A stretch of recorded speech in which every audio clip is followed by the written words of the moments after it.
You've been trying to take care of yourself and doing all the things so that you could be quote unquote healthy, but you're still not feeling that great. This is Sanando Juntos, Healing Together with Alma. I'm Dr. Alma, pharmacist turned functional health coach. Here we look at health through mind, body, and soul with science, cultura, and real life into the mix. So grab your cafecito, your matcha, or whatever is fueling you today, and let's get into it. Salud.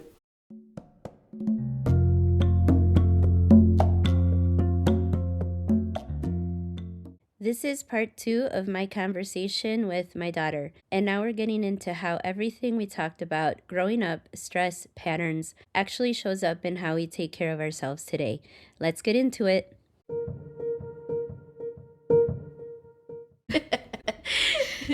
All right, so we're going to wrap it back because, again, this is a health podcast. Oh, yeah, so we definitely want to talk about health because it's something that we talk about a lot in our home, actually.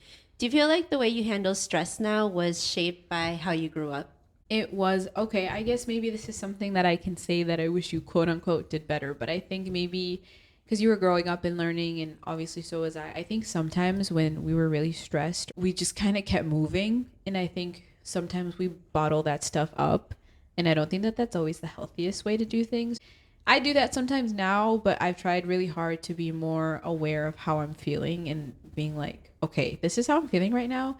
I should do A, B, or C to regulate my nervous system before I A, say something mean, or B, do something irresponsible. I don't know. Nothing crazy. But I think that maybe we handled stress not the best growing up. Maybe because we didn't know how. So we just kind of like, I feel like that's also in our culture, just bottling everything up and just moving forward. Yeah, that's definitely something that right now as a health coach, I realized how important that is. And I realized this even just maybe 10 years ago. So obviously when you were growing up, it was something that we didn't realize was impactful to our health in a negative way. And so now we know better. And I think now we handle things differently, but now you're older. Yeah. And so you grew up with, again, that part that didn't know and didn't really regulate. And you had that stressful job and stressful life sometimes. And yeah, I don't remember how I handled it, but I feel like it was like wine. Yeah, probably. But I do remember this pivotal moment that I think I was maybe like 13, 14, like you said, like 10 years ago. But I think that we had argued sometimes and then we would just move on and kind of give it like a few days and then it would be fine. And I remember this one day that you were like, I don't want us to just act like everything's okay because it's not. Let's talk about it. And I think that was a big step for that because we would fight, we'd have stressful moments, and then we would kind of just continue on like it was fine. We never really talked anything out. But I do remember at some point you made an effort to change that. Yeah. And I think that that definitely made our relationship better in regards to like stress and communication. I don't remember the exact time when that happened, but I think at that point, maybe Amir was in our lives. Amir is Nani's stepdad. He's been on the podcast before. He's my husband. He's all right. And I think around that time we were dating and then he moved in and there was a lot of growing pains with that. So I know at some point we just had to all talk about what we were going through so that we could know how to work with each other. And I think that was around that time too when I was just like, you need to tell me what's going on and how we can adjust to this new dynamic in the family. I think I do remember that. Yeah, but I think that you made that effort because you really valued us having a good relationship. Yeah. Which is something that I feel like a lot of Latino families don't necessarily have. There's a lot of strain that they don't talk about. And I think that you just really wanted us all to live harmoniously together. Yeah, as much as possible. Yeah, honestly as possible. Right. So now that you're older, do you feel like you listen to your body or do you feel like you just push through sometimes? Oh, both. I think that I have taken the time to work on my relationship with not only fitness, but also food. And one thing that I really had to learn is not everything is emotional. So I think that that's something that people should learn early on is that if you don't have that cookie, when you really want that cookie, it's okay. Like you can be sad for like a second, but it's really not that deep once you think about it. It's just food. And also with exercise, let's say like you have been doing really good and you have like a really bad day. If you don't make it to the gym that day, it's okay. You're not going to gain 10 pounds because you didn't go to the gym today. Learning to both push myself and listen to my body is an equal relationship, but you have to build that healthy relationship with food and fitness first, because if you're just sitting there like, oh, I need to push through this because I have to do this, and you really shouldn't be, like, you work too much, you didn't get enough sleep, you haven't fed yourself, those are things that you should put first, your rest and your eating, before pushing yourself through a huge workout. And the same thing with nutrition. I always let myself cheat on my period. Like, she's always like, why are you eating that? I thought you were cutting. And I'm like, I'm PMSing. I always say that. So I think that it has to be a healthy balance of both. What do you think, Coach? Yeah. No, I totally agree. I feel like you got it right on. I say the same thing. And I like how you say it. It's just a cookie. It's not that serious. Because like, I think that our generation makes food really emotional when it Right? doesn't need to be. I love food, and I think food is a great part of living, but at the end of the day, it's really meant to just fuel us. And there's no reason that you need to be eating 4,000 calories a day or getting fast food every day. It's really not that deep.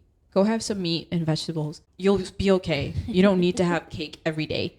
Yeah, I love how you say that. I think, is that generation things, or is that just maybe you? I think maybe my generation is moving that way. I think that we're definitely trying to make healthier decisions than your generation. Not to get too political, but I think that our country has some really terrible food laws, and I think that they make it really, really hard They do. sometimes to eat healthy. I mean, blueberries are $6. That's crazy. Yeah. Why are blueberries $6 and a McChicken is $2? It's terrible. I mean, that's always been a problem since who knows how long that's been a problem. But yeah, I do love the way that you phrase that. I'm going to use that as a coach now. Like, it's not that serious. It's really Like, not. You need to change your diet. It's not that serious. And if you are sitting there and being really sad because you didn't have a cheat meal, I think that you need to genuinely reassess your relationship with food, just for your mental health. You should not let food dictate your mood that much. I'm sorry if that sounds harsh, and obviously this is not including people that struggle with eating disorders and such, but if you are a healthy individual trying to get your life together, take the emotion out of it. It is not that serious. You can be on track with your goals and also allow yourself to enjoy. The same way that I try to be on track 90% of the week, but I allow myself that 7-ish period to kind of, if I want a cookie, it doesn't mean go eat an entire chocolate cake. It means if I want to have a cookie because I'm PMSing, I'll have it. But an extra 300 calories isn't going to make you or break. Yeah, make or break my fitness journey. So it's just not that serious. Yeah, I love that. That's how I think too, but I never phrased it that way. I feel like the relationship with food is really important. It's really not that serious, like you said. In the end of the day, it's fueling you. But the difference that I want to point out is that it's fueling you in a good way, because Eat to live, not live to eat. You always said that. Yeah. But also, like, I know that when I eat fast food, or when I eat a quote unquote cheat meal or whatever, I actually feel like shit. Like, I do not feel good after eating that. And I already know that. But sometimes if we're just in a place where we're just enjoying our time with people, it's okay. And it's really, like you said, not a big deal. Yeah, I can second that. I feel like sometimes I eat some things and I'm like, I don't think that felt as good as I thought it was going to feel. I shouldn't have had that cookie. I really didn't need it. Yeah. It wasn't as great as I thought. Like, it wasn't worth it. It wasn't worth it. Yeah. And then I'm like, damn it. I should have made a better choice next time. Like, yeah. you know? I felt that way too before. Yeah. I know what you mean. Was there anything that you had to unlearn health-wise from being in our home? I think I had to unlearn how many carbs Latinos eat. Like, we eat so many carbs with the tortillas and the beans and the rice. And I had to relearn to have more carne on my plate opposed to other stuff. So I unlearned that, and then I was cutting out all the carbs. And then I had to relearn that carbs are okay and they're necessary to basically give you energy. Carbs are important before your workout. I had to learn that. I definitely had to unlearn some things from our generation and relearn them in a different way. But yeah, we have a lot of carbs.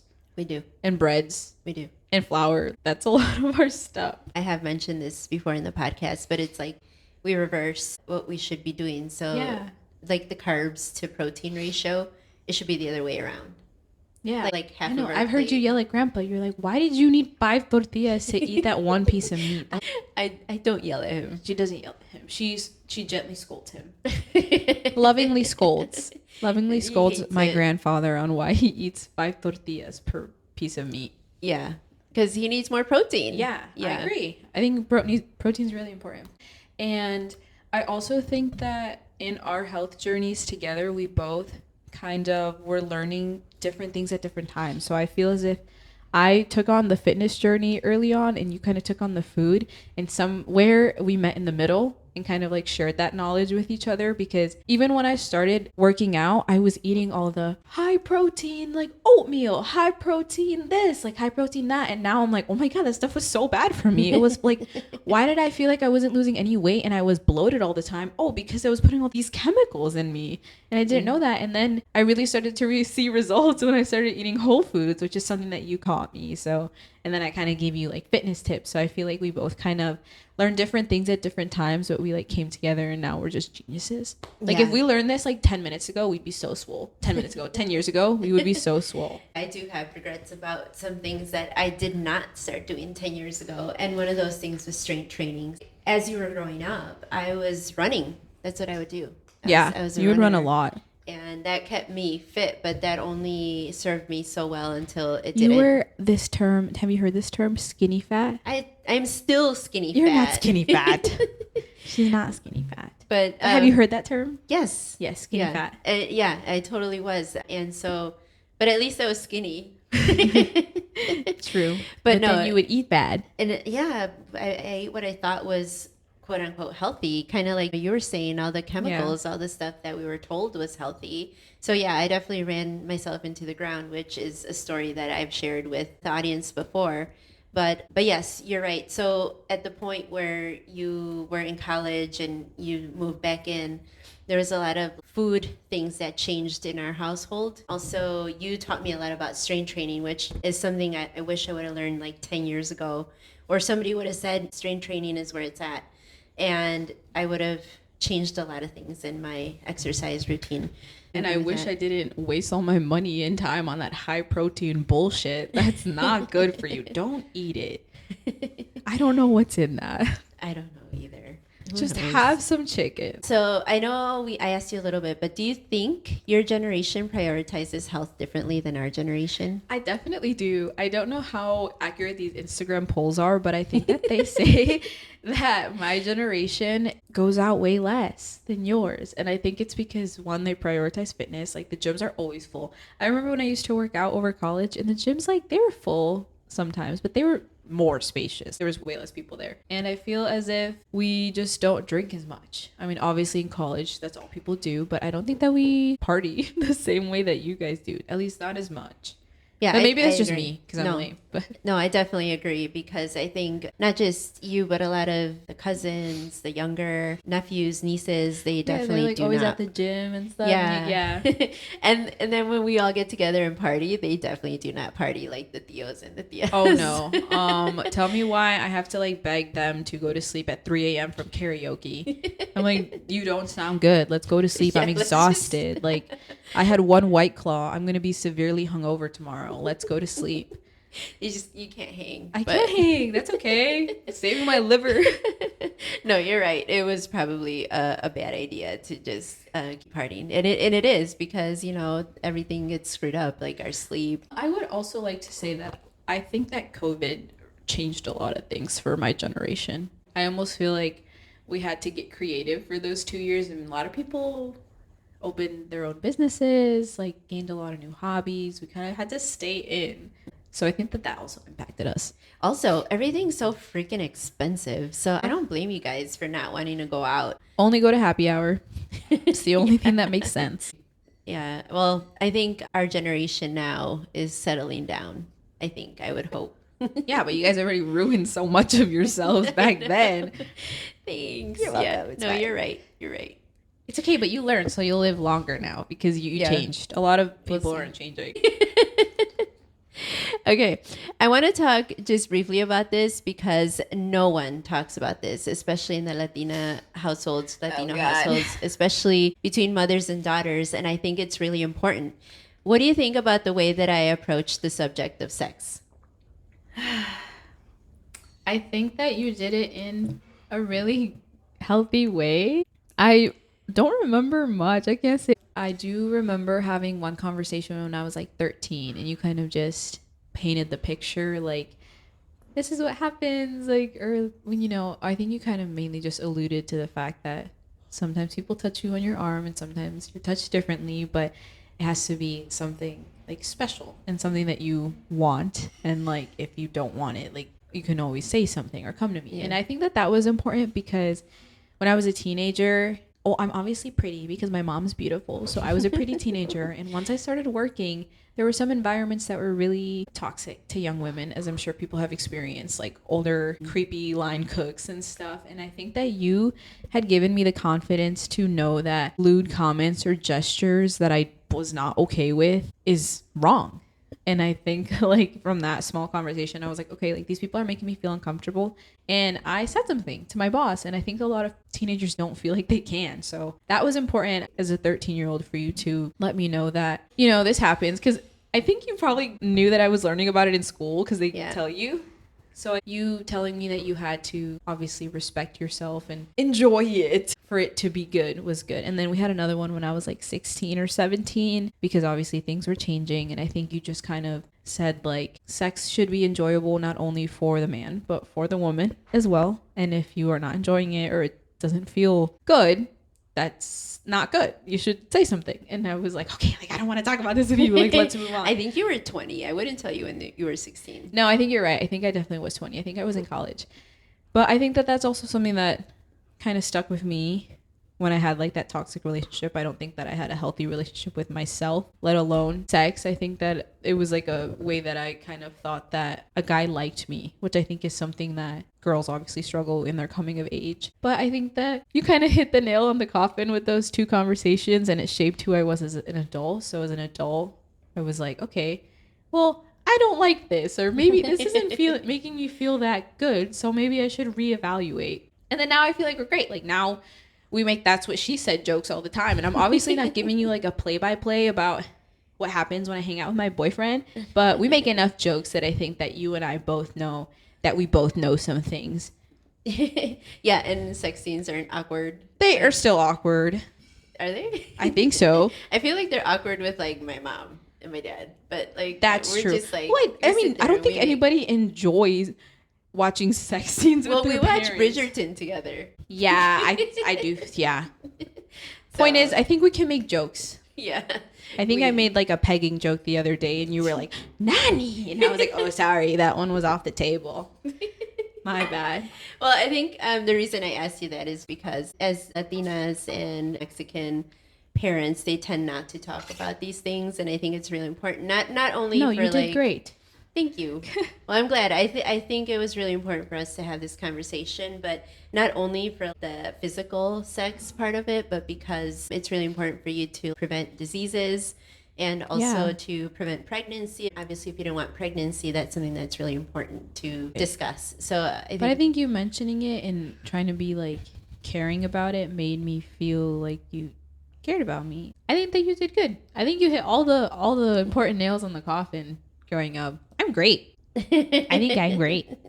You're great. Yeah. Well, thanks for sharing that. I feel like I know it's a very vulnerable question, but I think it's really important for mothers and daughters to at least acknowledge it. At least. Yeah. Yeah. Or just know that it's not something so taboo and that it's as natural as the mother has sex, so does the daughter. And eventually that cycle is going to continue. So our human race continues. It's not something that you need to act like is not there. We can circle back to another point. I think that one thing that comes with our generation and maybe this whole sex talk is that a lot of women in my generation, and I can speak for myself and some of my friends, that we are almost like, I don't want to say afraid to get pregnant because I don't think that's the right way to say it, but I think that your generation has almost like scarred us to the point where we don't want to have kids because we don't want to quote unquote end up like you. And that sounds bad because obviously you ended up amazing, but I don't mean you specifically. But if you see movies like, it was a coming of age story with the girl and her mom. She tries to grow up really fast and runs away. I can't think of the name of it. Is it with like Eva Mendes? Yes. Yeah, I know what you're talking about. Yes, and I think that sometimes girls are afraid that they're going to quote unquote end up like their mom, as in get pregnant early, have to like live their whole life for their kid. And I think that that's something that my generation really didn't want, because you guys kind of implemented in our heads to not do that. Like, we're supposed to be better than the last. And I'm sure your mom also implanted some of those things in your head, like you have to be better than she was. And I think that that comes with our generational weight, is that we always feel like we need to do better than what we had. So I think a lot of my generation is afraid of just getting pregnant now, because our elders just warned us to not get pregnant early. So now we just haven't gotten pregnant at all. Does that make sense? Kind of, but I feel like what are you guys afraid of messing up? Like just messing up your kids? I think it was maybe just messing up and not doing anything else. So I think that you're obviously an outlier because you had a baby and then went to grad school. Yeah. So that's obviously an outlier. But I think a lot of people that are in the same situation as you, that had a kid really early on, some of them didn't go to school, some of them gave up some of their dreams because they had to be a mom, and sometimes some people feel like you can't do both. And I think that maybe your generation kind of warned us, like, if this is what happens when you have irresponsible sex, you're gonna get pregnant early and you're gonna have to be a mom and you won't be able to do any of your dreams. And you guys were kind of like, well, now you better do your dreams and not get pregnant early. Yeah. So now we're like, okay, we can't get pregnant. Like, that's all that we were said. So now I just haven't had kids and I'm 25. Yeah, but you're young. Oh still, yeah, no, 25. and I'm definitely not ready for kids. Yeah, but I don't know. I feel like, I guess that's not something that I would have liked to impart to you, but like you said, my situation, our situation was different. I always think that obviously I didn't do everything right, and you're not gonna do everything right as much as you want. There's no manual. No, and you didn't push that on me. I think you just more wanted me to accomplish everything I wanted to accomplish without possibly having to go through that. I guess then in that case, yeah, because that was one of my biggest things, that I didn't want you to go through what I did. And even though I was able to get through it and make it, it was hard. And so I didn't want you to go through that hardship as well, and then do what you want, live the life the way you want to. Because once you have a child, it doesn't, that's the other thing too, that I think a lot of moms think that the right thing to do is to just completely give themselves up. And it's all about the kid. And while I love you and you are my first priority, I also... Here it comes. What? The truth. No, I also did put myself first sometimes. You went to grad school. Yeah, and I think you saw that in general, that I still tried to work out and exercise. Obviously, you had to be taken care of for me to do that. When I was dating, I did end up traveling for my new relationship. She went to Paris without me. Can you believe that? And she brought me back a freaking pencil case. Was that it? And a fan. What did you want? A Mona Lisa? Yes, I wanted the Eiffel Tower or something. Okay. There was nothing. I hate souvenirs. They're so cheesy. But yeah, I allowed myself a trip to Paris. I was with somebody who ended up being your stepdad, so it worked out. Still hasn't taken me to Paris. I allowed myself that. So, as you should. Queen. Yeah. Queen behavior. Make his pockets hurt. He doesn't take me to Paris anymore. I know. Can we return him? I don't know. He wanted to return me once. That's no fair. We're a package deal. That's crazy work. Now I'm mad. Well, you should tell him. I am going to tell him. We're going to fight after this. But yes, I think that you approached sex in a good way. You gave me the space to know that it was very real and that it happens and it's a natural thing, but it should be something that is pleasurable but also consensual, and you should respect yourself, which is something you always told me. You'd be like, why are you dressing like that? Or you look like a hoochie. Like, you would tell me, like, you look like someone that doesn't respect yourself. Like, you always made sure that I was a respectable woman. I think that's important. A classy lady, as you'd say. Yes. Classy. Okay. And on that note, we're going to close out by asking you for some wise words. Oh, I thought we were going to do rapid fire. Oh, Next time. Next time. Whenever you come back. Okay. I'll be back in like July and Christmas. Still. You don't think that I'm not going to come back for my 2 Christmases? I deserve that. I guess. What's something you wish more moms understood about their daughters? I don't know if understand is the right word, but I think both sides have to understand that there is going to be a point in your relationship, which doesn't happen to everybody. But there's going to be a point in your relationship where I think you grow apart for a little bit, and sometimes things are hurtful and mean. But hopefully, if you raised your daughter well, that she will come back to you with love as well. Maybe at the time it was hard for you to understand everything that I was going through in my little teenage self, or as a child of divorce, because you never went through that. But as we talk about sometimes now, that it was just growing pains that you had to take on, that my daughter is hurting and that this is how she's reacting. And as a mother, you kind of just have to swallow it, which is sad to say. But as a mom, I think it's kind of your job to maybe swallow some of your child's pain. And now that I'm older, I can say that I'm sorry for the way that I treated you at some times. And I was not always like the best kid, you know, but I was also growing up. I didn't know who I wanted to be. I think that some moms just have to understand that, like, we don't mean to be assholes, and we don't mean to be selfish or arrogant or ungrateful, that we're just learning as well. And hopefully in your like 20s that everyone will be able to come together and be like, okay, this is okay, and talk about things. So maybe just patience. Understand that your daughters are experiencing things for the first time just like you are, and they are not exactly you. So they're a whole different being, they're a whole different experience. So you have to kind of learn what they need. The same way that you had to learn that, like, what you need sometimes is not what I need. I'm definitely way more sensitive than my mom. And like, I think that she definitely needs more alone time. I do too, but not to her extent. You had to learn that I was more sensitive, and that you had to approach things differently, because I would not resonate with certain parenting styles. Thank you for those wise words. That's so wise. What's something you wish daughters understood about their moms? I think the roles reverse. As I kind of touched on at the beginning of this episode, I've tried to really take some time to tell myself that this is your first time living, and that you were 19 and you were doing your best, and I was very loved, and I had food on the table. So what am I going to sit here and complain about? Aww. You know? Yeah. It's your first time living too. And sometimes daughters have to understand that your mom carries a lot that you probably don't even know about. The same way that you want some benefit of the doubt, you kind of have to give that back. I love that. It's so sweet. What's something you see in me now that you didn't see when you were younger? Oh my God, I don't know. I feel like an easy answer is confidence, because I feel like you genuinely take pride in your craft, and it's enjoyable to see. I feel as if you obviously loved pharmacy and took pride in that as well, but there were obviously a lot of moments that you didn't agree with and appreciate about the medicine world. So it's kind of nice to see you feel like you have found something that fits you more. But I think that you are still the same badass that you have always been. Because even as a kid, when you went to school, all I remember is that you were always moving.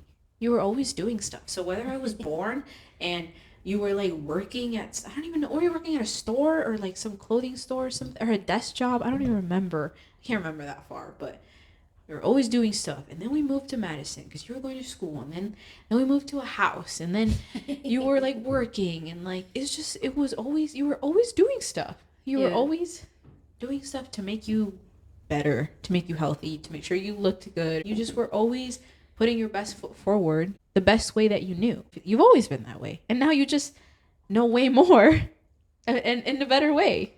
So I feel like I see the same cool, determined mom that I've always seen. Oh, don't cry. But thank you so much for your wise words, for being vulnerable, and for sharing everything that you've shared. I definitely want you to come back on the podcast whenever you're back. But I think for me, what's really hitting in this conversation is just how much of this is a learning process on both sides. As moms, we're doing the best we can with what we know at the time, like you mentioned several times. And as daughters, you're forming your own understanding of the world and of relationships and of yourselves. So like you said, it's just giving each other grace during these times and allowing each person to grow individually, but just being there for each other, I think is the most important thing. And a lot of that stays with us in how we think, how we handle things, and how we show up for ourselves. And the beautiful part is that it's not done. We get to reflect, we get to grow, and we get to do things differently than maybe the way that we grew up. I want to thank you again for being here. I really appreciate your time, and I'm going to miss you so much. I didn't have a choice. Yes, you did. I'm just kidding. She forced me here against my will. Wink if you need She help. said I wouldn't have dinner. That's the kind of mother she is. Yeah. I was gonna prevent my 25-year-old from having dinner. That's what happened yesterday. That's why I only had ice cream. But yes, of course. Thanks for having me for this 3-hour session. I know. I can't wait for my dad to edit it. It might have to be part 1 and 2. That's crazy. But still, I think we had a good time. If this conversation resonated with you, whether you're a mom, a daughter, or of course both, or if you have daughters, I hope it gave you something to think about, maybe even something to talk about in your own relationships. Thank you for being here, for being part of this space, and for having these conversations with me. You can always find me on Instagram at Soul Body Holistics, or book a consult call if you're ready to take a deep look at your own patterns, your health, and how everything connects. I'll see you in the next one. Take care. Bye. Bye. Bye.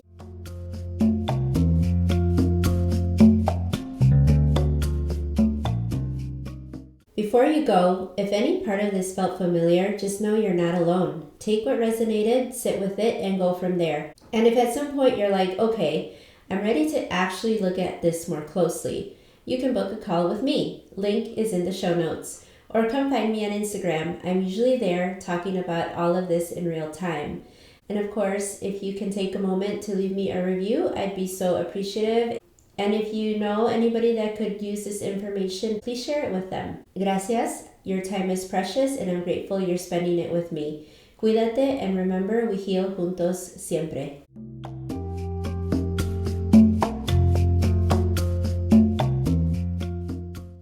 But wait, there's more. The legal stuff. I gotta say it. This podcast is for educational purposes only.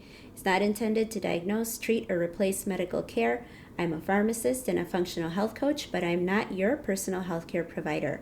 Talk with your physician or qualified healthcare professional before making changes to medications, supplements, or your health routine. Take what resonates, move at your own pace, and make decisions that feel aligned for you.